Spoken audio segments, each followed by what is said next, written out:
નમસ્કાર, આપ જોઈ રહ્યા છો નેશન પ્લસ ન્યૂઝ. હું છું આપની સાથે હેતલ વગર. વડોદરામાં સંત શિરોમણી જલારામ બાપાની જન્મ જયંતિ નિમિત્તે ભવ્ય ઉજવણી કરવામાં આવી હતી.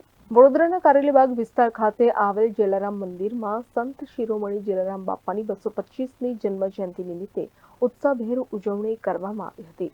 વહેલી સવારથી જ ભક્તોનું ઘોડાપુર જલારામ મંદિર ખાતે જોવા મળ્યું હતું.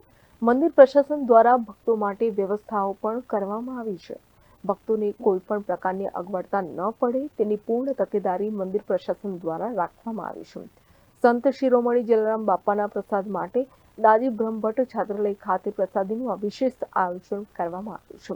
તેમજ જલારામ બાપાના આરતી સમયમાં પણ ફેરફાર કરવામાં આવ્યા છે. મંદિર પ્રશાસન દ્વારા વડોદરા વાસીઓને અનુરોધ કર્યો છે કે આજે જલારામ બાપાના જન્મદિન નિમિત્તે તેમના દર્શને આવી ધન્યતા અનુભવે.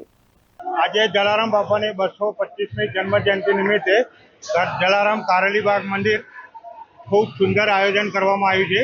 એમાં બપોરની મહાપ્રસાદી સૈનિક દાજી બ્રહ્મભટ્ટ છાત્રાલયમાં પ્રસાદી રાખવામાં આવી છે. બધાએ ભાવિક ભક્તોએ પ્રસાદ લઈ અને જવા વિનંતી.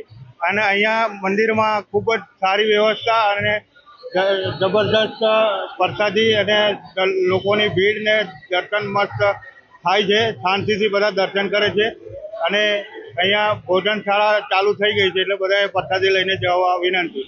અને આયોજન જબરદસ્ત કરવામાં આવ્યું છે. આરતીનો સમય બપોરે 12 વાગ્યાનો છે અને સાંજે 7 વાગે અને રાતે સંયમ આરતી 12 વાગે સંયમ આરતી કરવામાં આવશે. ભક્તો માટે શું વ્યવસ્થા? ભક્તો માટે બધે લાઈનસર બધાને પ્રસાદી ને પડીકા ને પ્રસાદ બધા આપવા માટે અને જમવા માટેની ખૂબ જ સારી વ્યવસ્થા કરવામાં આવી છે. અત્રે ઉલ્લેખનીય છે કે રાજકોટના વીરપુર ગામમાં જન્મેલા જલારામ બાપા દેશના સંતોમાં વિશેષ સ્થાન ધરાવે છે. તેમના દર્શને આવતા ભક્તો કોઈ દિવસ તેમનો પ્રસાદી લીધા સિવાય જતા નથી. કેમેરામેન નવનીત પરમાર સાથે Satyam Navashakar, Nation Plus News, Vadodara. સમાચારોના સતત અપડેટ મેળવવા માટે અમારી નેશન પ્લસ ન્યૂઝની યુટ્યુબ ચેનલને સબસ્ક્રાઇબ કરો, બેલ આઇકન દબાવો અને જોડાયેલા રહો ફેસબુક, ઇન્સ્ટાગ્રામ અને ટ્વિટર પર.